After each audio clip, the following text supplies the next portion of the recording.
So, what do you want to do? Do you want to just do like a full body scan, check everything? Do you want to do like a little 5-minute kind of like? I tend to go into, aside from the little bit of information that I got during the podcast that I did with Tony, where Counterstrain came up, and what I read about Counterstrain in his book. Aside from that, I tend to like to go into this kind of stuff just blind, open book. Sure. What do? You show me, and I'm just basically here to soak it all up. Sure. So the way we don't normally do this, standard intake, you get any primary complaints, we'll address, how that area, scans. Sure. The way we scan it is through your head, which is through my head. Through your head. Okay.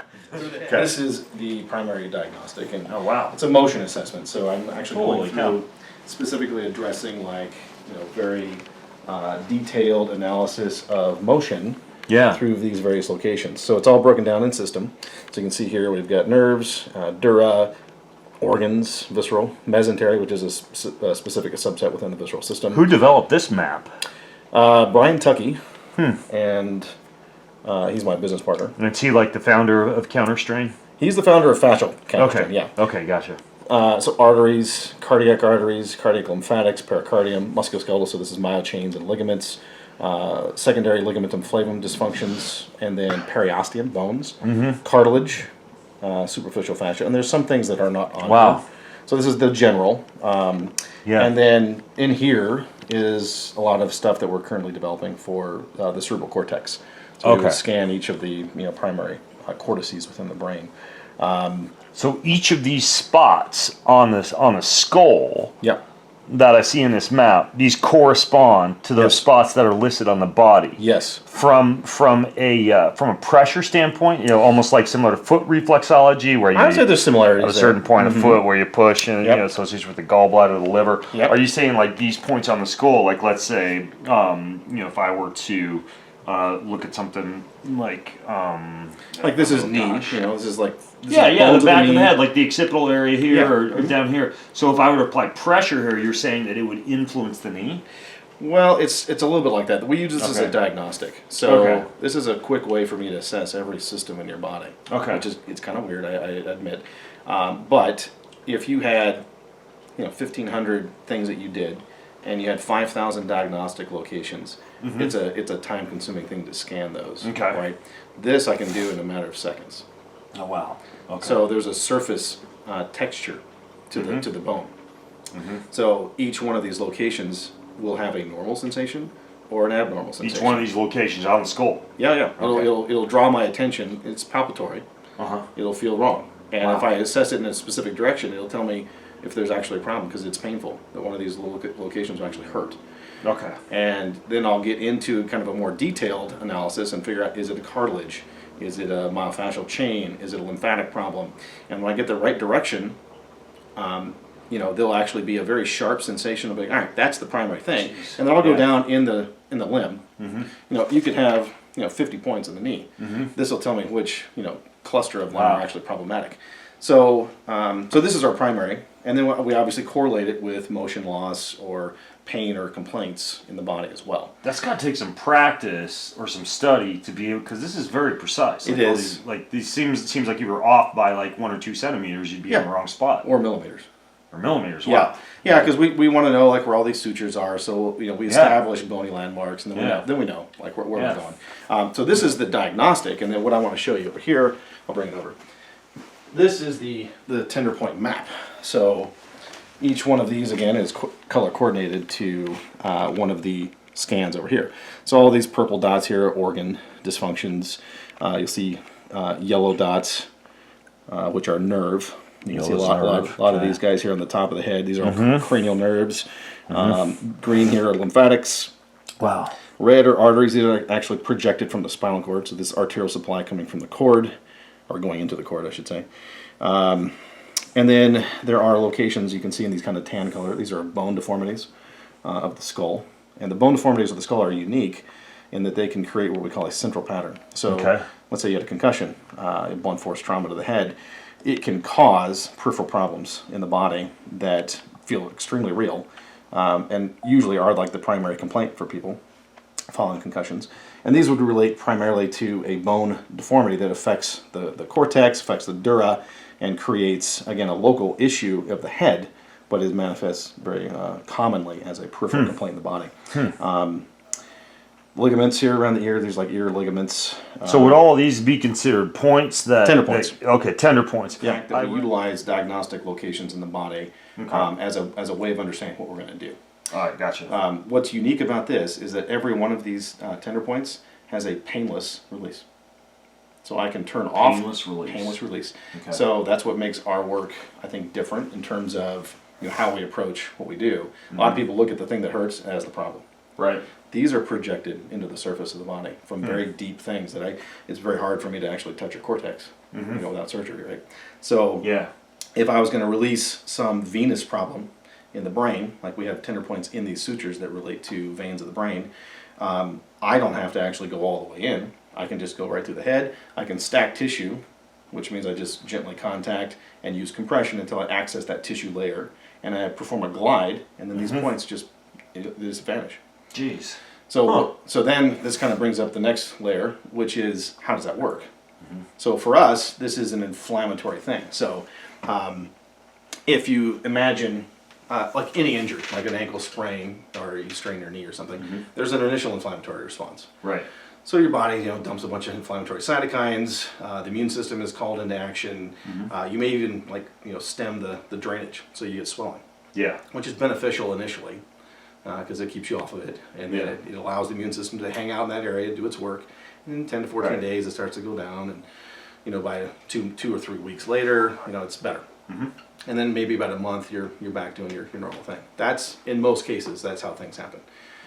In the case where it becomes dysfunctional, our thought is that the inflammatory response becomes chronic, and there is a portion of it when the body lays down scar tissue that it literally encapsulates inflammation. And then these inflammatory cytokines trigger spinal cord reflexes that then cause muscle spasm or guarding. So these guarding reflexes then keep this area in a lockdown state well beyond the normal 4-week healing. Yeah. Yeah, which can kind of create an interesting feedback loop because it does. You get lack of mobility, you get hypoxia, you get inflammation, and you get tender tissue, and then that area just becomes more and more susceptible. Because it gets up to the cord. So what we do is we go in and we mechanically unload the exact thing that our scan and our tender points tell us is problematic. And when we mechanically unload it, it causes internally relaxation. That relaxation alone will decompress the intrinsic lymphatics and the interstitial vessels, and then all the crap starts coming out. So it starts to drain it.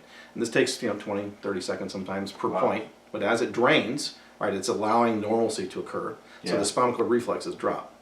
So now your guarding mechanism goes back down. Does that make sense? So that's how we can do this painlessly, because we're not going in a direction where I'm trying to physically make something long. I actually make it short. Right. So we go in the exact opposite direction. So it's all in the direction of ease, which classifies this as an indirect treatment. So that's the mechanism that we utilize, which means that there really isn't anything that I can't get to, because I'm doing indirect. I think if we're gonna do this, let's do it. Let's do like the full scan and figure out. I mean, I can tell you I got a little bit of a buggy knee. And that's about the only real thing. So there's an element of this that I would put into the performance enhancement side, which is removing things that keep your body from functioning at a normal level or at a high level, and therefore can translate into poor performance on the field, or maybe more prone to injury. So things that can be sub-threshold. So everything I do now is just about feeling good. Feeling good. All right. Well, then I'm in the right place then for you. That's good. All right. Well, let's see. Do you have any movement that is challenging for you? With the knee, or anybody, any part of your body. It's pretty much just the knee, and it would probably just be a squat. Just squat. Yeah, just do a squat.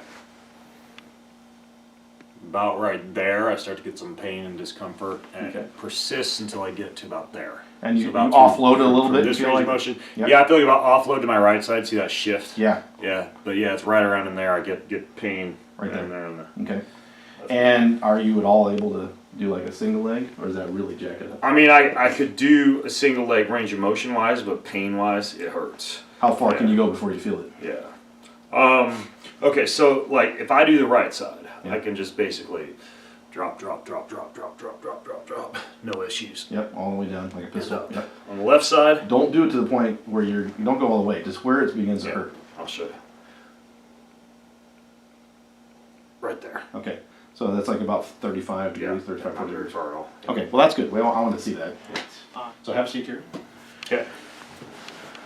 Now we're going to do maybe this initial scan here and just feel for where you might have some issues. With any kind of neck rotation, you know, we've got some nerve irritation potentially, some ligamentous irritation, some bone irritation. And I can already feel that this is a cervical bone. So you might feel a little tenderness when I do that. Versus this side has not as much. Yeah. Okay. So, and I can feel it right there when I come up in that direction. You feel that little hang right there. Yeah, yeah. So there is a bony component to that. Yeah. One more time since I'm right behind you, can you do that rotation just to the left? Just the head. Oh, to the Yeah, head. just the head. Good, and then to the right. Yes, it's about 8 to 10 degrees better to the right. Yeah, and when I go to the left, like when I get to it right there, Yep. I actually feel like an anatomical kind of like pinching right. Right. Yeah. Body's saying, okay, that's enough, don't go any further. So we'll come down here to about a C6 level. Now this is the type 2 presentation. So let's go ahead and give a little compression there and turn left. You just tell me what you feel now. Feels like even more range of motion. Even more range of motion. Yeah. So then, and then let's see if there's a lymphatic problem. Not too bad. Spinal cord lymphatics, we actually scan those on the top of the head. Kind of midway between this. It's crazy how fast you find your way around up there. It's like It's worse. the braille of the skull. It is. It is the braille of the skull. These are spinal vein extensions, and that one is not good either. So that one might be, oh, that's really good. Yeah. So this guy, let's see if that is actually. It's good because every time, I mean, if people are watching or listening, like every time you say that's really good, like the discomfort of the pressure, like corresponds exactly when you say it. Like I can feel the discomfort tension. on the spots Yep. where you're commenting. So this one might be up underneath your trachea here. It's a little bit there. Oh, it's a C6. So it's a little off there. C6. Yep. Let's go down here. Maybe it's T1, which is right in between. Oh, that might be the one. Yeah, that's a T1 right there. Check it on the other side. Nope. That's it right there. Oh, yeah. And that would get you right here, right? And it is treated like that, right? And Yep. we actually drain the segment. Yeah. So when we drain that segment, it basically takes pressure out of the cord, which you would be closing and compressing with that rotation. So let's just do this one right here. Let's just turn it right there. I can just usually go right on that first rib. There it goes. Now it's draining. So now I push on that thing pretty hard. Literally draining lymphatically. It's going right now. You feel the whole shoulder moving? Oh yeah. Yes, so this one is a lymphatic. It's a spinal cord lymphatic. And so it's involving the deep drainage pathways that are actually inside of the cord. Yeah. Okay, so that's gone. It's interesting. It's very light touch though. Like it's not as though you're applying a great deal of pressure. Compressed. So the body's like, there's no empty space in the body. So if I apply a contact and a compression, I can stack, and I can go deeper and deeper and deeper in the body, right? Yeah. So now that's all gone. Feel how loose that is now? I'd say that whole thing dropped out, and I'd say these are still here, but they're higher up. That probably 5-6 level is better. Let's just see what the bone and ligamentous scan has done now. I'd say it dropped. Bone and ligament are better. And then you have a higher bone right there. Yeah. So let's see what the rotation is like just with that one. Turn your head to the left as far as you can. See what your sensation is like now. Definitely improves. Improve. Yeah. All right, so that's kind of the general diagnostic that we would do. So we found a limitation. The other part I noticed was your lateral flexion was a little restricted. And that could be, scalene tone if you're looking at it from a purely mechanical, like why is that happening? Like these muscles are too tight. The question for us is why are they tight?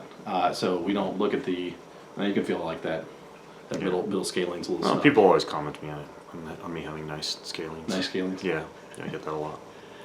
They're well developed. That's the way we look at it.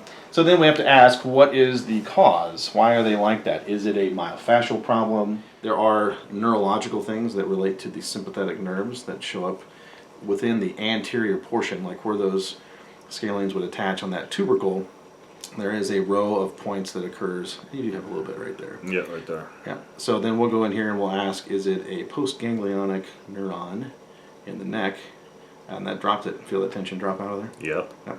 So then I'm like, all right, that's a sympathetic that's creating that tension. And within 5 to 10 seconds, it'll just come right back. So the contact inhibition is just a short-term kind of, we just short-circuit the protective response. So it's a type of inhibition through mechanoreceptors. But it doesn't treat the problem. So we'll see if these are sympathetic as well. They do feel like they are dropping like mad. So if I just contact these locations and just gently pull on them in a little bit of an inferior direction, I'll do it this way. Go ahead and I'll follow you. Turn your head to the left, see if we get even more range out of there. For sure. See that? Oh yeah. That might be the primary one. So let's have you lie down. So feet here. Okay. And at this end, face up. Okay.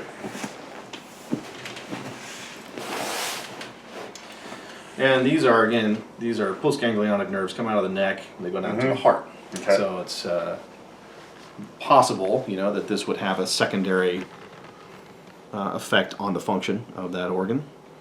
I'm going to find that's probably the worst one, is that C5. Yeah. Right there. So we'll just put you up in a little bit of a rotation like that, and then take this arm, I'm going to bring it right up here across your head. So all the way across this way. Okay. Leave it about right there for me. Okay. And then I got it now. Let it kind of go loose and relax all the way. So we utilize the arm to just lift the heart and lung up. And that shortens the sympathetic nerve fibers. Yeah, there feels like very little pressure or strain at all. You're just kind of holding my arm in that That's it. position with your hand there. That's much better now. So we'll go to the opposite side here. And that's the 6 right there. You can feel a little knot right there. I'm curious, you want to feel this with your other hand maybe? Put your finger. Oh, I can feel it when you're there too. Do you feel that thing right there? Oh yeah. Now bring this arm hard. up. Bring the arm up here. Okay. Bring it all the way across here. Okay. And then just lighten up the pressure there a little bit. There we go. Okay. And you'll just feel as I bring your arm up and across that the tension Just kind of melts. There it goes. Yeah. That's crazy. And then just give it a little poke and see if it's still painful. Mildly. Okay. So we'll just take a little more this way. Oop, there it went. Now you can feel the drainage. Oh yeah. That's super interesting. Just feel a little bit. Yeah, the theory of So precise. It is precise, yeah. Because all you're really doing is putting a structure that has on it all kinds of proprioceptive nerve endings. Right? If you think of a nerve, the outer covering of nerve, the epineurium and the perineurium, have all types of proprioceptors in it. So there are pain receptors in it, there are mechanoreceptors, there are chemoreceptors in the outer covering of a nerve, and they're all there for protection. So in the presence of irritating chemicals, it would produce a protective response. In the presence of an abnormal strain or stretch, it would produce a protective response. And so the way that this method of treatment works has to do with precision and lining up a portion of the body in a way that takes away one of those irritating things, which is mechanical strain. So if I can remove the mechanical strain, I can pressurize, or I can unkink or unload the vascular tissues, these little tiny vessels, like these interstitial vessels, in such a way that they start draining again. And when they drain, counterstrain. that's why we call it counterstrain. Yeah. Yeah. The opposite of strain. Right? Yeah, that makes sense. Now, yeah, it's all squishy there. Yeah. Yeah. Feel how loose those are now? Oh yeah. I could feel it softening as soon as we started bringing my arm to that range of motion. So then we go back, So it's and almost like a combination of a touch plus a position. the touch is like feedback, right? It's Yeah. so that we feel like when the position is correct. Right. But it would work without touching it. It's just not as precise. And Right. so we utilize that tactile response to really tune in the release precisely so that we get the maximum drainage. All right, so that's sympathetics are gone. Let's see, I think we still had like a bony thing in this upper cervical. Yeah, so now if I just motion test you, it's kind of free, feel that? Right? And then here you get a little block right there, and it doesn't close very well. So I would say that is slightly flexed. So I put you just a little bit in flexion, freeze, and let's just see what direction it wants to go. Nope. Freeze. There, now we're getting normal, right in that position right there. And the bone, you go right here through this anterior deltoid. And it's really kind of prying this thing off which tests the Sharpie's fibers, which anchor the bone and the muscle, right? The myofascia kind of glues into that little. So that's the one I'm going to do right there. Yep. So we put you into that position we just identified. And then we utilize a gentle compression. So this is actually a vertebral body compression deformity. Could have happened 20 years ago. All right, they just stay in there. Did you play football? No, well, I did for 4 years every Sunday afternoon. No pad, full tackle football. Well, that was like our post-church activity. So there we go. I think over that string, I had about 5 different concussions. Okay, so I remember I'd just be out playing, and then I'd find myself sitting about 50 yards from the field, not knowing how I got over there. Oh man! So just tell me now what you feel when I move that segment versus what it was before. Definitely feels more range of motion. Yeah. So now we'll probably find a stack, as we call them. There's the stack, which is it's down one segment. There it goes. Now, if you're paying attention to the neck, you might feel a very odd. Some people describe it as like a wave of deep relaxation. Yeah. There it goes, right there. Yeah, something like that. Yep. Come back now.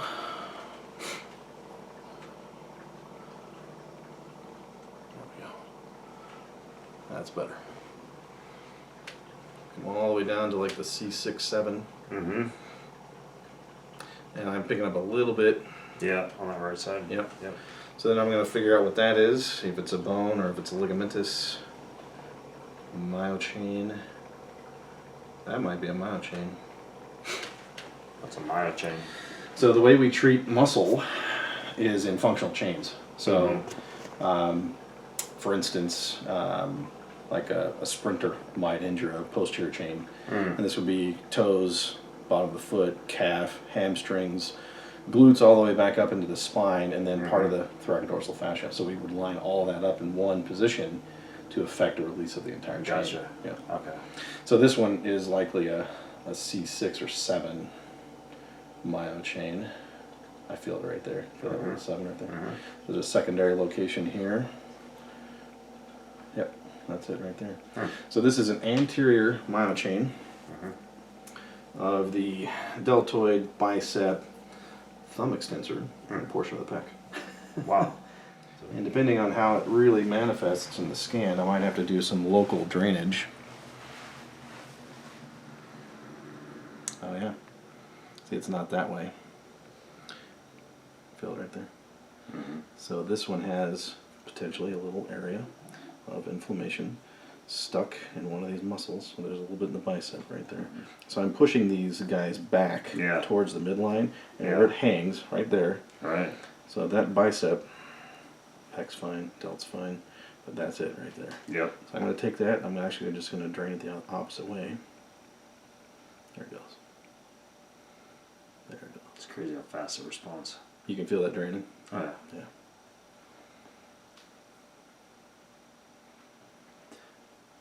Yeah, the process of draining is it's almost like a softening and a lightening. Well said. And now I've just kind of stopped. Slow Yeah. down. So then we'll just ease that one back, and we'll test it. Yeah, so now it doesn't grab. And we'll go back here to the 7 tender point.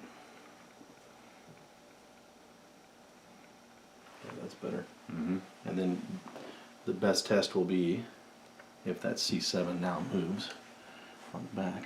Oh yeah. So now it's got a wiggle to it. Nice.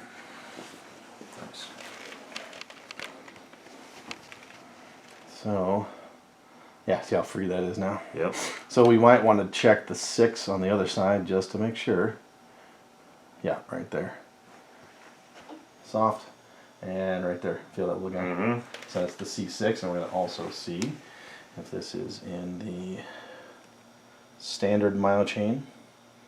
It is. So I've got a pull right there. It has a little tenderness right there. And if I just gently nudge into that, the 6 frees. Let go of it, usually 5 to 10 seconds. Starts to firm back up again, yep. So that's the one. It involves the trap. So it's like trap, more kind of middle of the deltoid, and then the extensors of the wrist No. It's kind of funny because I did a lot of spear throwing, doing all the Spartan racing, and I feel like I would have loved javelin. Oh yeah. Took a brief stint in bodybuilding and volleyball, so got all explosive, and then back into triathlon, and then probably my favorite though was obstacle course racing. Oh yeah. So much fun. Yeah. And now I pretty much do some breath work, some sauna, some cold pool, and swing kettlebells with my kids. Yeah, that's awesome. Play family tennis every now and again. So the other thing we'll do is we'll just go through like a motion test and just looking for like here's another one right here. Yeah. Okay. Yeah. So this is probably about a T4-5. Yeah. There's 4, 5, 6. I like 5. So I'm going to pop in and we're going to feel, is it a costo-transverse joint? Is it a segment? So it's almost like right in that segment. Yeah, right there. Yeah. So now I'm on the transverse process. Okay, and that's the bottom of the transverse process. Yep. The top, and then this is middle. Yeah. Whew, we got a bunch in there. Right there in the middle, So yeah. then we'll go in here to the rib. Just going to check the tubercle. It's got something to it. It's not. It doesn't compare. So, and we'll go right on the side. Nope. And at the base. Nope. So it is. It's kind of over the transverse process, and I don't think it's middle. It feels like it's right on the bottom edge, right there, which would be a ligamentous problem in our world, and this would be a posterior longitudinal ligament. So we go in here. That little gap is your coronal suture. So I'll pop behind that a little bit and down underneath the temporal line, and then we should find a posterior to anterior problem. Oh, that might have been it right there. Right there. So now if I gently touch that, pull gently forward, not causing local pain there, I go back in, that did calm that down. Yeah. Yeah. So that's something after this we'll test your range of motion again. Okay. Side bending and Yeah, I think the rotation, see if that's freed up. Then I'd love to get down here and see if we can. Yeah, figure out I'd the love to check out what's going on in the lower body. Yeah. You've had that kind of diagnosed or looked at medically? Yeah, I actually just had some stem cells thrown in a few days ago. Okay. Yeah, I think I got a little bit of a cartilage breakdown. Okay. I'm seeing if we can just fix The the articular stem cartilage cells. or meniscus, or do you know? It's kind of the head of the femur and a little bit of the backside of the patella. Okay. Yeah. Yeah, Too many miles. basically. Yeah. Thousands of miles. on that boy. Yeah. Yeah. Now with all the cutting and running and stuff from tennis before that. Mm-hmm.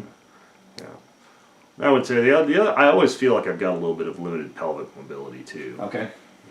And I don't know if that affects the knee, but I feel like you probably did a little bit. Just like Well, tight hips, tight pelvis. Yeah, I do this really, it's kind of a silly thing I do, but it really drives home the point, because sometimes people are like, I'm not sure if it's connected. I'll just usually just take a leg, and I'll give it a little tug. And I'll I mean, it seems like it's attached. So, Yeah. so yeah, there is In a full absolutely, way. absolutely connections Yeah. that would affect that. And I can already tell you, there's you have condyle deformities. Yeah. Yeah. So let's go back up here. This should be relatively soft now. Okay, we go to the other side, make sure we don't leave a stack in there.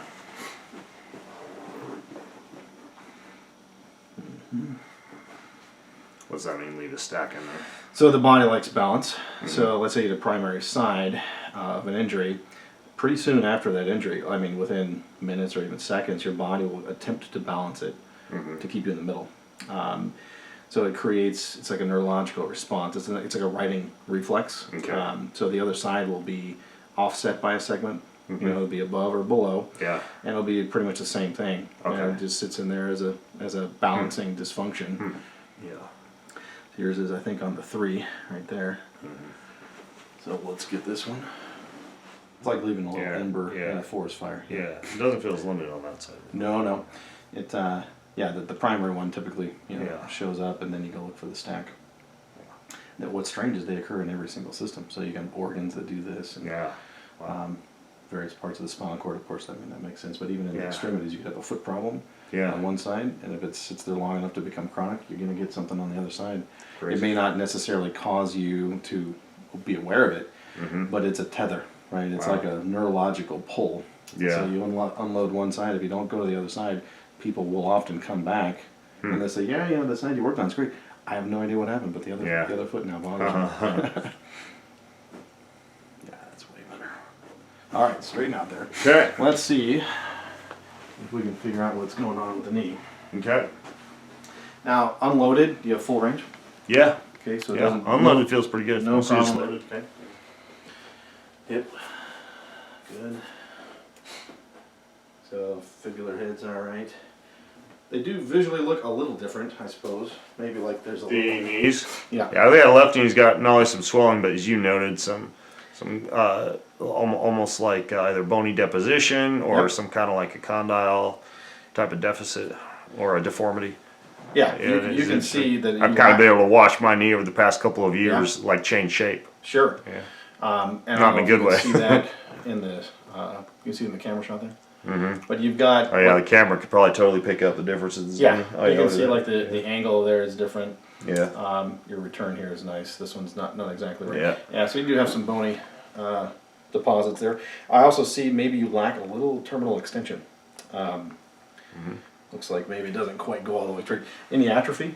Have you noticed that over the? Oh well, I mean, probably Okay. just the lack of the ability to be able to use the musculature on the left side quite Yeah. as much. I would be shocked if I didn't have some atrophy, even though I haven't paid too much attention. But I'm pretty sure the legs are a little bit weaker than they used to be due to that limited left knee range of motion. So I'm picking up this guy right here. You feel that little? Oh yeah, Yep. yeah, for sure. So this is an in-plate deformity. So it's literally the, I don't know if you know, like, I'm sure you do, but the blood supply into the end of a bone is slightly different than the blood supply into the shaft. So near the epiphyseal plate, we have two different kind of merging blood supplies. And a lot of what we do with bone has to do with physical tension within the bone, but it's related to a vascular irritation. So blood supply in and out of the bone can become irritated. If you torsion it, like you land strangely and you twist or you land hard. Yeah. Bones have flexible, they're quite flexible, and you can strain them to the point that they internally will tighten. And then it creates a shape deformity, like along the shaft, or in this case, if you've got an end plate. So this end plate is slightly flexed, which would remove that terminal extension, right? So just with me kind of going through gentle range of motion, that's probably 0, and then you got probably a good 4 or 5 degrees, which is normal, right, beyond 0. This one will hit 0, and then it just lifts off the pillow, right? So this one lacks that same terminal extension, which would drive this nuts. Yeah. Right, because if you can't attain normal extension, when you're walking, that's going to drive it nuts. Right. Stairs, anything. Yeah.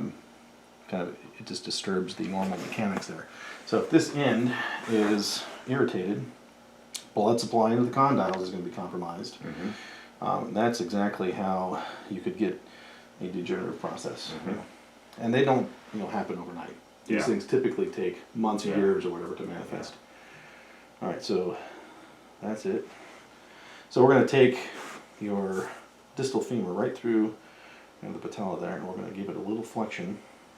Now this will be a little more force than with the other ones, but I am stacking in and trying to shift the bone there. There it goes. Now you can feel the bone slowly kind of unwinding there. Okay. Honk on that thing a little bit. Let's straighten it back down there. Yeah, that's better. Now already, feel that terminal extension starting to come back there. Yeah.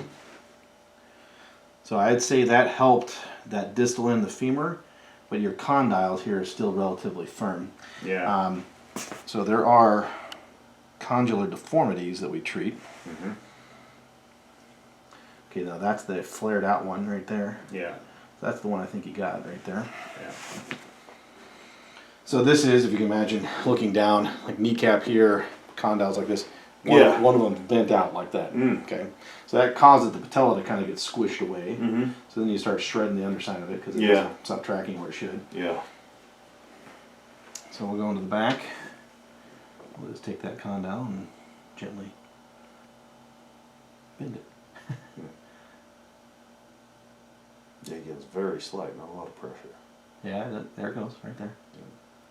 the harder you push, the more the body just pushes back. That's Yeah. one thing we found. It's like it just recognizes the threat, you know? Yeah, I'm accustomed to a lot of work like this being like teeth grittingly uncomfortable due to the pressure and the trigger points. But this is very, very subtle.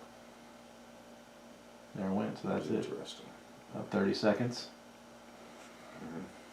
Yeah, better there. And now what you feel is I can bend that in. You feel that? Mm-hmm.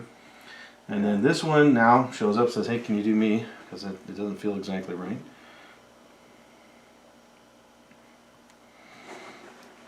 And there's a little pocket of fluid back there. Although, maybe that's from the injection. I don't know. No, I've definitely had a You've little had bit that? of Baker's cyst Ah, okay. back there in the popliteal space. There it goes. So you've had like 3 of the 4 of these. You have in flares and out flares. I believe it. And he's been to hell and back. What are you able to do now that alleviates it?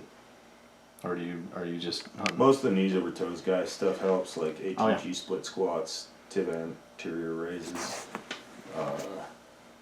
knees over toes calf raises, sled drags, sled pushes, ironically, backwards walking. Really, like most activities actually make it feel pretty good. Mm-hmm. But, descending steep terrain, stopping and cutting, and deep squatting, all 3 of those are just like, Can't do it. out. Like if any of those increase, man. Yeah. So now I'm doing a little drainage here. This is the distal femoral vein.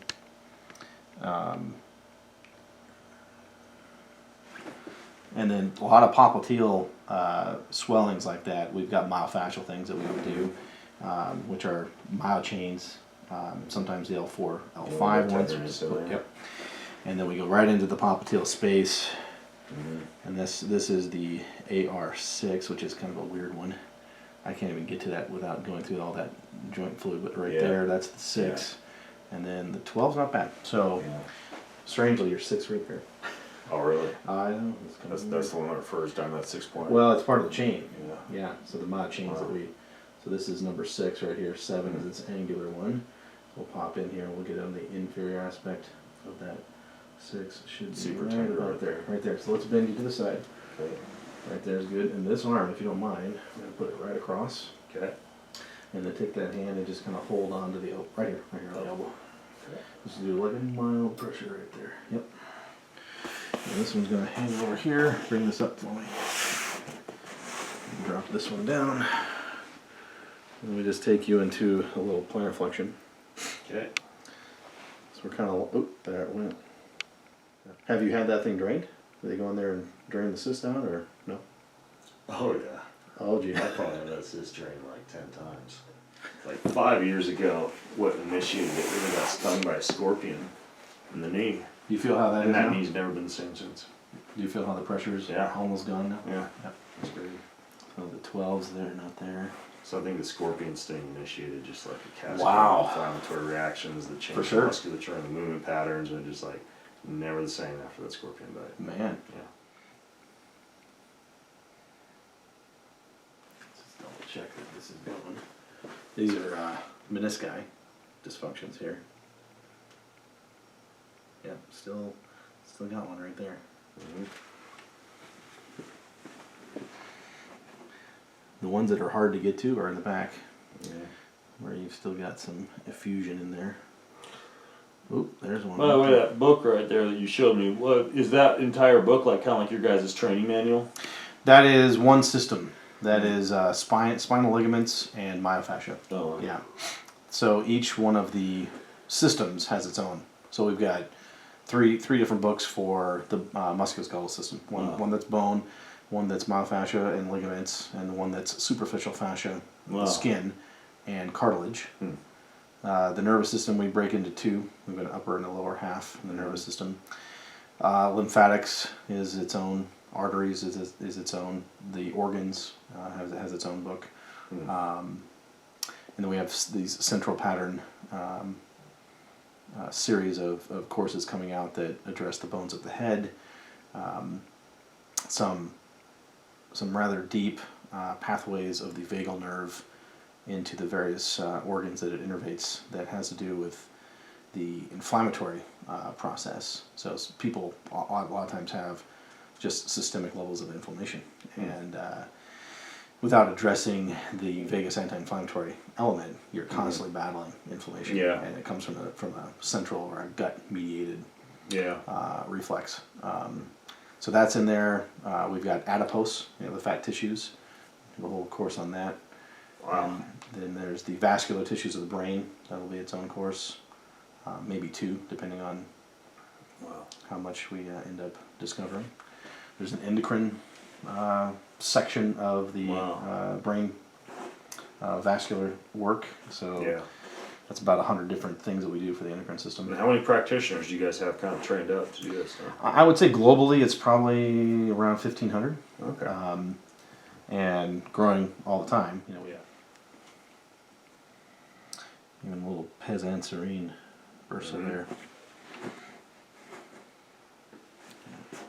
Go way up here and grab the pudendal vein here. Seems like it's the type of work that would be very beneficial for a massage therapist or ART practitioner or a physical therapist to know, to be able to weave some of those skills in what they do. I would say that's the mainstay of the people that take our courses. That's the 3 that I would say 90% of our students are within those licenses. Yeah. We do have a few physicians, a few chiropractors, some nurse practitioners even that have taken the stuff. So now there's a spring in the condyle, which I don't know if you can feel that. Feel that. The tibial plateau is not hard. I feel like the patella may be the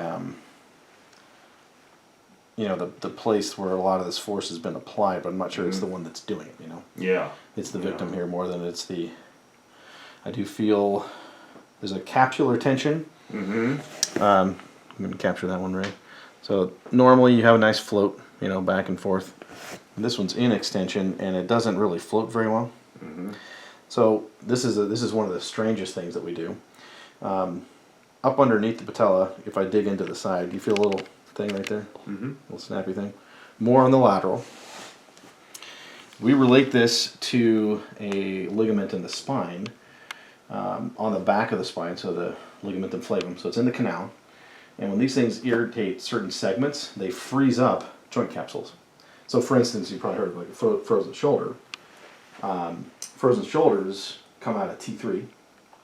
And if you unlock the T3, you will instantly remove capsulitis. It just drains the capsule. So out of curiosity, the knee isn't related to like the T10 to 12-ish. Yes. Alright. 7 and 12 are the retinacula. Yeah, the thing is... What do you got at 12? Whenever I go get chiro done, even when I've gotten spinal x-rays and everything, they always say, I think it's T11. That's hip. I forget if it's T10 or T11, but it's shit. Like you could probably feel it if you were checking it out. But like that part of the thoracic spine is like the one kind of like kryptonite in my back. Yeah. So I even had a session where I was having like a bunch of like gut discomfort for a while, and somebody adjusted me right there, and it was like it just melted away. It was crazy. Yeah. So you can get multiple things, from a segment that's stuck. But specifically, if it's a ligamentous problem, and in this case it would be ligamentum flavum, not an ALL or a PLL. The knee has multiple ones. L3 and 4 will also be related to the knee. They're more like the actual knee capsule, as opposed to the retinacula of the patella. So the patella is mid and lower thoracic. So we'll just look right in here and just see if you've got that one. Yeah, so that's what it is right there. Yeah. So I'm going to go in here and we're going to see if it's connected. Yeah, I can feel it wiggle. That's the crazy thing. Put your finger in here. And super light, like right there. And flatten your hand kind of, just like take the tension out of it. So I'll be really light here. I'm going to wiggle this thing and you're going to feel that side of your head wiggling right there. Feel that is nuts. I can feel it all over my head. But it won't be here. Yeah. Right? It is literally like right underneath that. That's pretty crazy. So that specific location is ligamentum flavum. In the head. So the way we do this is we just twist you, and it's not even that big of a twist, So we're going to side bend you a little bit, and then take the top half, follow me this way a little bit. This arm's going to go across, and then take that hand and just kind of rest it there again. This just kind of anchors the top half, so when I pull on your leg here, we're going to get a ringing of the spine. Okay. And ligamentum flavum, generally, you know, when you look at it, is involved in that twist or extension twist. So when you lie on your back, typically you're in mostly an extended state. So then we just tune this. Right there, whole side of the knee just went. And we'll just drain it out. And then that retinacula, it will relax. The fluid will come out of it. And technically what we're doing here is adjusting like a sympathetic response, probably to a thickened ligamentum flavum. No, T3 I'm and shoulder. forgetting from my anatomy days the ligamentum flavum. It's in the canal. Once me again. It's in the canal, and it goes from lamina to lamina. So it's on the back. But it's running. Is it running anterior posterior? No, superior inferior. So it's from one lamina to the next. Okay. So it's traveling laminally. Yeah. Superior inferior. Yes. Okay, that's right. So it's on the back of the canal. Yeah. Mm-hmm. Yeah, that's gone now. I can even move that patella now. Feel it. Yeah. Oh, it's definitely moving. So now the patella is free. That's crazy. So we'll put that down. And let's see if we've got any. Yeah, feel that now? Yeah. So now his patella floats. Yeah. Which that would have, you know, the patella was not the issue. You got but that the on camera, that difference? Yeah, That's yeah. pretty profound, yeah. Yeah, so Feel that, it, yeah, you can actually slide that thing back and forth. Yeah. And before it was so glued down tight that there was almost no movement from the lateral to medial. So that would be a tight lateral retinacula, which then would tip the patella, right? And then it would just grind the lateral facet of the patella up against the lateral femoral condyle. Yeah. It's kind of how you described the sensation when you squat. Yeah. Now that you've been laying here, after all that stuff has been turned off, you feel the fusion now here is at least 40-50% reduced. Relax the arms there. Okay. Let's see if we can find anything else in the knee. Do you have any, you feel like you can recruit the quad well? Like it tightens when you want to? Yeah, I mean, I feel like you can. Okay. But is it equal to the other one? Gosh. No, it's not quite as good as the Okay. other one. Like it hesitates a little bit? I'd say like this one's like 95%, so Yeah. like maybe 80. Okay. Feels like he's got that one right there. Go ahead and tighten it for me. Let me just feel. Let me feel this one. Yeah, so I can't push through that one. Do this one again. I feel like I can kind of push through that one. Yeah. Let's see what you got here. Tighten it up again. There you go. So that's in the cord. Mm-hmm. And it's right about that same like T12 level. All right, let's see what else is in here. Was it a middle GI thing that would tighten up, like small intestine? I think it was more like large intestine. Large intestine, No, okay. Yeah. Yeah. It's like maybe there's a little tibial thing here.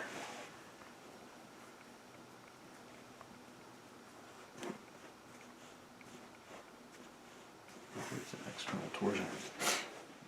There we go. That's a little tibial torsion. There it goes.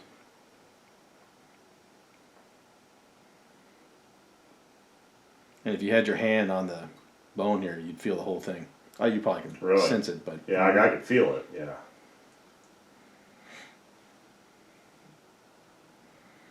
so now you can feel there's a little resistance. You feel that? Yeah. And I'll come from the inside out, and there's a little bow right there. Yeah.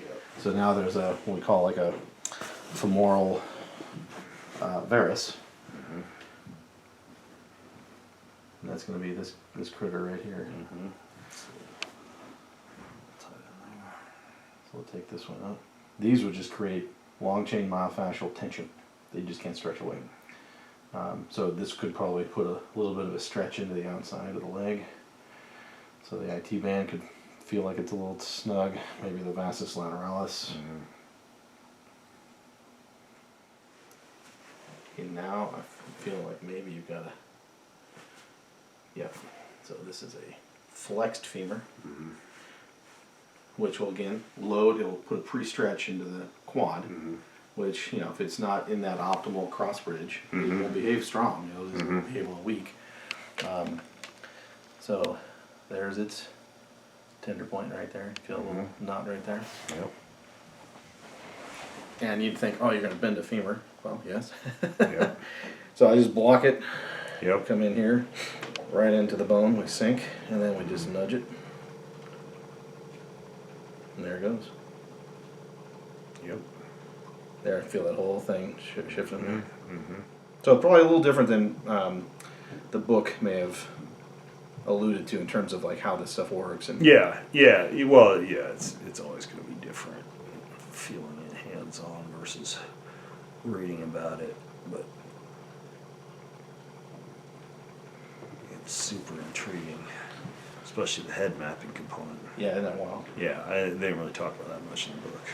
No, we felt like it was a concept that would have taken away from somebody's. Yeah. What would they really want to know? Yeah. That it's Yeah, exactly. effective in like helping people with like pain and dysfunction. Yeah. That it has a broad application. Yeah. So, feeling like it's got way more mobility now. Bones feeling better. Myo chains. The only thing I'm feeling now is maybe you've got like a LAL5, LAL4 myo chain. Yeah, let's get that. So for that, I will have you flip over, if you don't Okay. mind. And just, prop yourself up here. I did take the face cradle off. No, it's all good. Let's see what we got here. Yeah, so it's the 4. Yeah, L4.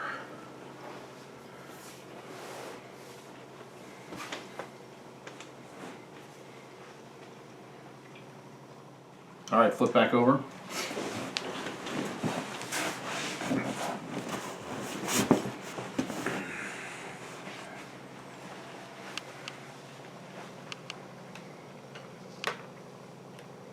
Well, it does look like the extension has improved. Yeah. I feel like there's still, feel this little band right here? You still got Yeah. a little bit in the medial hamstring right there. Yeah. That right there, we go all the way down. We're really close to an organ, which would take us right back into the pelvis. Yeah, right there. Yep. I haven't scanned these yet. So this was an interesting find in that the medial posterior aspect of the knee has an organ tender point that relates to the sigmoid colon on the left and cecum on the right. That's kind of interesting because, like, Yeah. if there's one anatomical issue I have, it's the knee, and if there's one like organ type of issue I have, it's like large intestine, colon, bowel. So they're connected. That's super interesting. So here's its tender point on the head, right there. So feel that thing right there. Okay. So this is the sigmoid, and what the sigmoid colon does, in terms of musculoskeletal complaints, is it will almost always generate a stuck SI, and then through neurological convergence. So if you look at how is that region innervated, and you've got gray rami communicants that leave the sympathetic chain into the sciatic nerve, and you've got a pelvic plexus that's informed from above coming out of L1 and 2 that's sympathetic. You've got a pelvic plexus that is S2, S3, S4 that's parasympathetic and somatic. So you have all that stuff converging in the pelvis, and so you get retrograde inflammation coming from an organ, and it lands in the same levels as the sciatic nerve. And so then that just starts messing up the leg. Yeah. So you end up with straight leg raise limitations, hamstring tension, hip pain. Yep. Interesting. So now that's all free. You feel the joint moving now. Yeah. Assess that here. Yeah. Now that tension on the back of the femoral condyle is freed up. Still feel something right in the middle there. Yeah. That actually could just be a local lymphatic. It was right in the mid belly of that Yeah. hamstring. Let's drain that. So we drain these through the massive venous plexi that occupy the hamstring mass. So that's the profundifemoral vein, or the deep femoral vein. Yeah. There it goes. Well, that's good. I think you've gotten a pretty good. Oh, I didn't yeah. do any brain work on you. Brain work. Drain the brain and fix any post-concussive things that have perhaps. I did scan the bones, and the bones don't seem too bad, but there's like a little ventricle pressure right there. Yeah. Let me double check and make sure I got that organ knocked out. Yep, it's all gone now. Wow. Yep. Just make sure you don't have a stack. It's a type 2 on the other side. Let me get this one real quick. Yeah.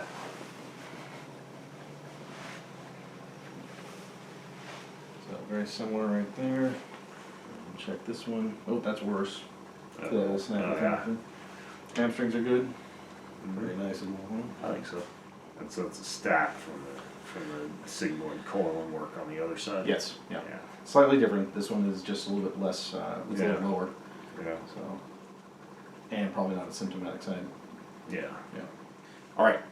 Have a seat. Okay. Facing that way. Okay. So we had, a little sympathetic work in the neck. You had some visceral work in the pelvis. A lot of neck, upper back, bone, ligamentous, and spinal cord work in there. But I'm really curious to see if the knee moves any better. Okay. So Ray, you want to come around here to the side? And let's just see. We'll do it this way. Okay. String squat. Get out of the way there. Yeah. Let's do. Let's see what happens when you squat and what your sensation is. Wow. It's all subjective, though. You're gonna have to tell us. I still feel a little bit of a catch, but there's definitely more range of motion. It's definitely freed up. Okay. Yeah. I mean, I don't know if I can do a single leg squat, but a lot of that's just kind of, I think it's a muscular weakness too that has You want to try it? built up over time. See if it goes more than 35 or 40. Yeah.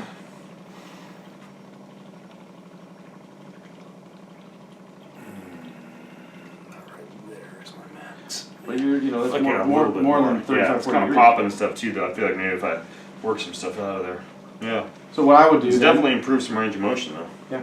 So Yeah. what I would do is your normal stuff. You got a PMF in that. Yeah, I do. Yeah. Because what happens after we do this is your body still has to process garbage that's living Yeah. in the area.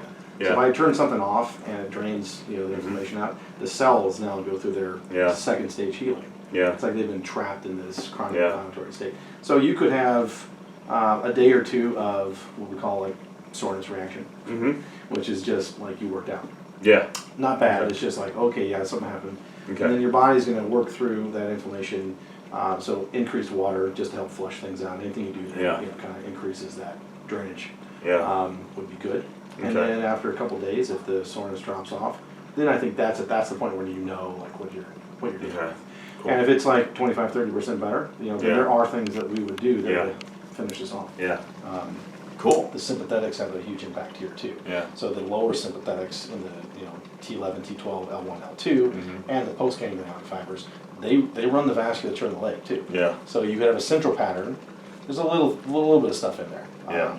It was just going to get a little strange with demonstration to just go through a bunch of sympathetic nerves that we'll have. But you could use that. And then the visceral system, not too bad, except for the lower GI. The mesentery, that's also scanned in the same place as bones. So there's potentially something in that range. Yeah. But overall, like you look like a standard. I don't know how old you are, but I'm 40. 40. Okay, so typical stuff for someone who uses their body. Yeah. Cool. Yeah. Cool. How's the neck? Cool. Oh yeah, the neck. That's better for sure. You definitely I have. feel like the neck range of motion is way better. Yeah. Even It's reflection. markedly better. Yeah. Sweet. Cool. Thank you Well, so thanks much, for man. showing all that to me, Oh, man. my pleasure, man. My pleasure. I'm intrigued, and I think it's cool. I'm excited to let my audience know about this. All right, It's that's cool awesome. stuff. Thank you for saying so much. Yeah.